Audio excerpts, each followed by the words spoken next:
So you think you're ready to sew, huh? Finally! Bring it in, grab yourself a notepad, and let's get into all the deets of everything you need to know to have a successful sewing journey.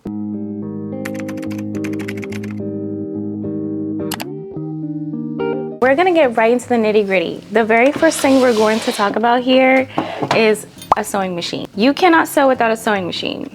I lied. Yes, you can. You can hand sew, but that will take you light years. So we need a sewing machine to start. I got this basic Singer machine. This is a Singer, I'll put it up here, M3220. This is the most base model, and I got this at Walmart for $79 5 years ago in 2020, and it's still working great, has not given me any issues. I used to own a Juki Industrial DL8700. I'll put it up on the screen, and that was my first investment from fashion school. I had that for 15 years before it broke while we were moving, and that's a story for another day. But ever since then, I purchased this to just keep going, and it hasn't done me any wrong. And I've sewn all these beautiful things, customer orders, gowns, you name it, and even denim, and I haven't broken anything, knock on wood. But this is great. $79. When you're starting, a sewing machine will be the most priciest thing that you'll have to spend up front. Check your Facebook Marketplace. You can find a basic machine for $20, $50, around that range. If it's any more than $80, I wouldn't get it from there. I would go to like Walmart to get something like this. And I've sewn heavy things, and I know you may think you need a heavy duty machine, but as a beginner, I would start with a basic machine. This one is very easy to thread, easy to follow, and like I said, it's been working very great for the past 5 years or so. So that's your first step. Next, we are going to talk about tools. There is 1,000,001 sewing tools out there, but we are going to narrow it down and get to the basics of what you need to start today. You could literally order all this stuff on Amazon or head to your local craft store to pick up these items, and this is all you need to start. My dress keeps falling. This is all you need to start for now, and you can literally make a pillowcase to something as your first dress or your kid's pajama set with these items. Let's get into it. Okay, in no particular order, you are going to need thread. These threads right here, all-purpose sewing thread, dual duty, anything that says all-purpose. Get yourself a black one and white, so you can sew light color fabrics and dark color fabrics. There is even sewing kits on Amazon or sewing thread kits that have like small spools of a bunch of colors, but you don't necessarily have to get those. You could spend a couple bucks and just get these, and this will last you for a few of your sewing projects to begin with. I just want to note, I did see a video that said to get spools of thread like this, and this right here, you guys, is overlock thread or finishing thread, serger thread. You do not want to get these to sew garments or things like that. This is your finishing thread. If you ever sew something and you see the seams ripping apart, or if you want your garment to fall apart in a few weeks, this is what you would sew with. This is your finishing. This is what you would put in an overlock machine. One of these, and it is just for the ends. This is not to keep your clothes together. So if you want stuff to last longer, you need to get all-purpose thread. That's just a PSA. So yeah, don't get these. I know this is like, oh, this is a lot of thread for $3, but no, your garments will fall apart over time. Next is your fabric scissors. Note I said fabric scissors. You do not use this on paper. You do not use this to cut anything else but your fabric. It will dull your shears. This is the next thing that is going to be the priciest on your list after your sewing machine, is your fabric shears. These can cost up to $20 to $50. You may see some lower, but it's not going to be sharp enough. These are great. I have the Ginger made in Italy scissors. I did get these back at Joann's, but I've seen these on Amazon and stuff, so you can get these. And These cheaper ones, they would say this is fabric shears, but it's really not. If you want to really cut your fabric well, this is not good enough. I actually use this for my paper. And this is the Fiskars scissors. These are about $5 to $7. Your fabric shears will be $20 to $50. And maybe you can find these secondhand, but I would buy these brand new. Next is you're going to need sewing needles. This you can get for a few bucks at your local craft store. You're going to want universal sewing needles to go into your sewing machine. And your sewing machine should come with bobbins.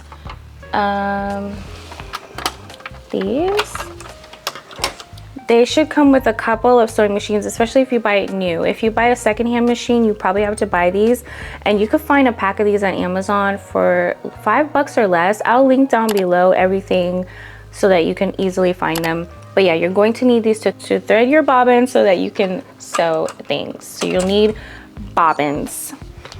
Tailor's chalk. This is important for taking things in, marking your fabric, notch points, darts, things like that, so that you know where to sew. And this is easily erasable. It looks like this. It's chalk, but when it's on a garment, see? And you should be able to easily remove it like that. So that's why you need tailor's chalk. You are going to need sewing pins, or I see people now use sewing clips. I'm old school and I prefer the pins. I will choose these any day. I feel like the clips get in my way, but these are both a few bucks, and you need pins to piece your items together so that it doesn't move everywhere when you're trying to sew. Speaking of sewing pins, you are going to need a pin cushion to go with that. And this is just to place your pins after you're sewing, or a magnet. This is great, especially because I have kiddos. If pins drop on the floor, I can easily pick up all the pins like this. But this is great while you're sewing because it's close by to pin everything.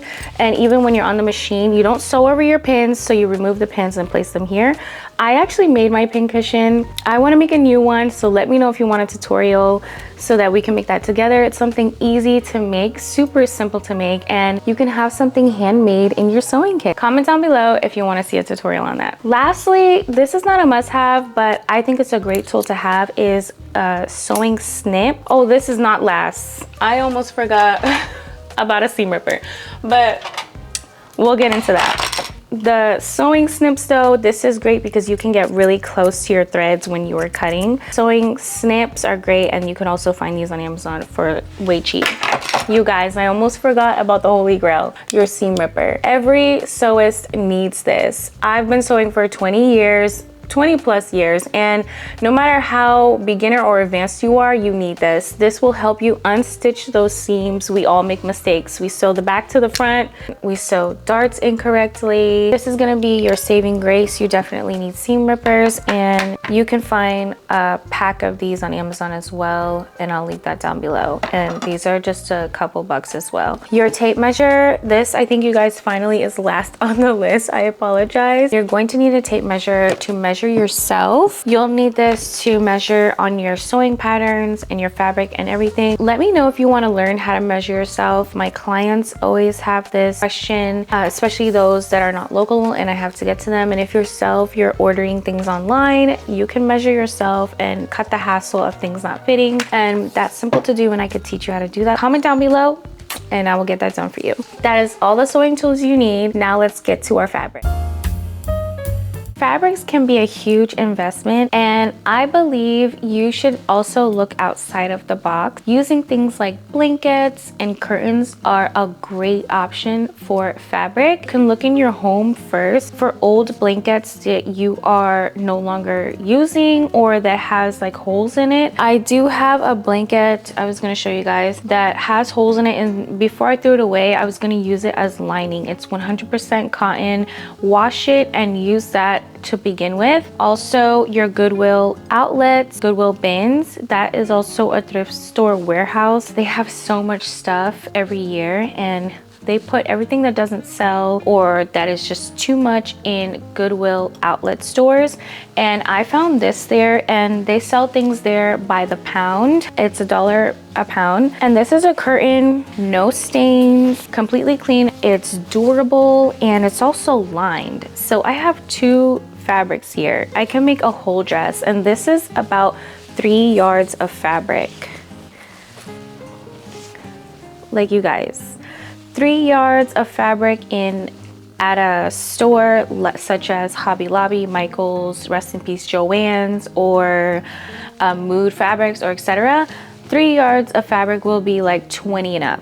So this was $3 or less. For 3 yards, that's $1 per yard. Come on, you cannot beat that. And this is chiffon, and I found this at the Goodwill bins as well. This is so pretty, and if you've seen my sewing plans video, you've seen this already. And I have about 5 to 6 yards, and this is so lightweight. So if it's $1 per pound, this was probably $5 or less, and I have so much here. So definitely check out your Goodwill bins. Check out Facebook Marketplace for people who are getting rid of dead stock. I actually have a pile of polyester fabric that I want to get rid of. I did switch over to using more of natural fiber fabrics, so look for people who are giving away their dead stock. Maybe ask family members. There are, you know, family members who may be getting rid of stuff, you know, so you can find fabric that way. Also, look on Etsy for stores that are doing $1 per yard, etc. There are companies who are selling new fabric for less, and I would get that. And I'll list down below fabric stores that I've personally shopped at that I love, because I know with shopping online, we can't feel the material, you know, and maybe sketchy. So I'll put a list down below of where I've personally shopped and that I like and that I've continued shopping from.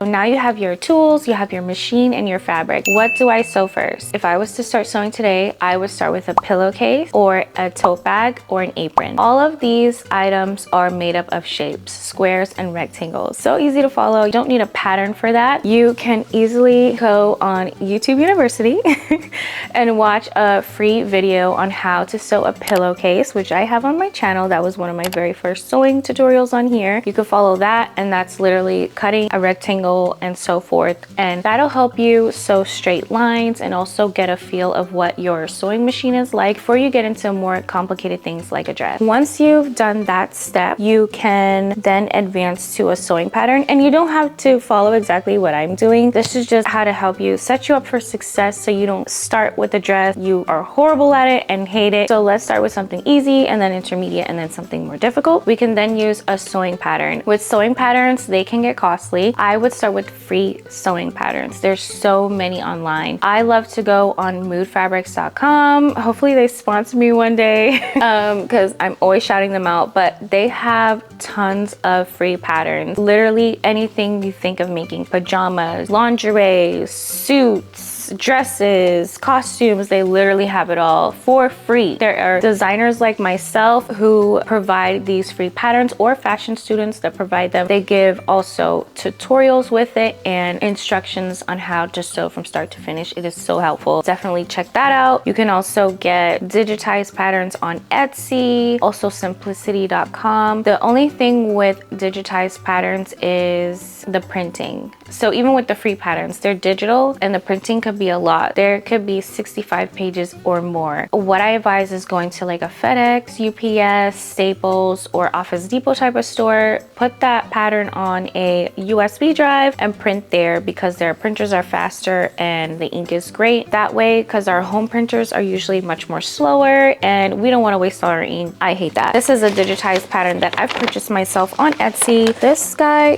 Gunnar Detheridge, he's a YouTuber as well. This is a pattern that I will be making on here. It's a trench coat, so stay tuned for that this December. I've given you all the tools that you need. I'm going to give you homework now so that we actually start on this sewing journey. Go to your local thrift store, get that fabric, or look in your home. Get those sewing supplies, which will be linked down below so there's no confusion. And also meet me next week so we can start on that apron. And if you don't want to wait for next week, check out my pillowcase video so you can get started right now. Make sure you subscribe to my channel for more sewing tips and sewing tutorials, and we can be sewing baddies together. Until next time, you guys, bye.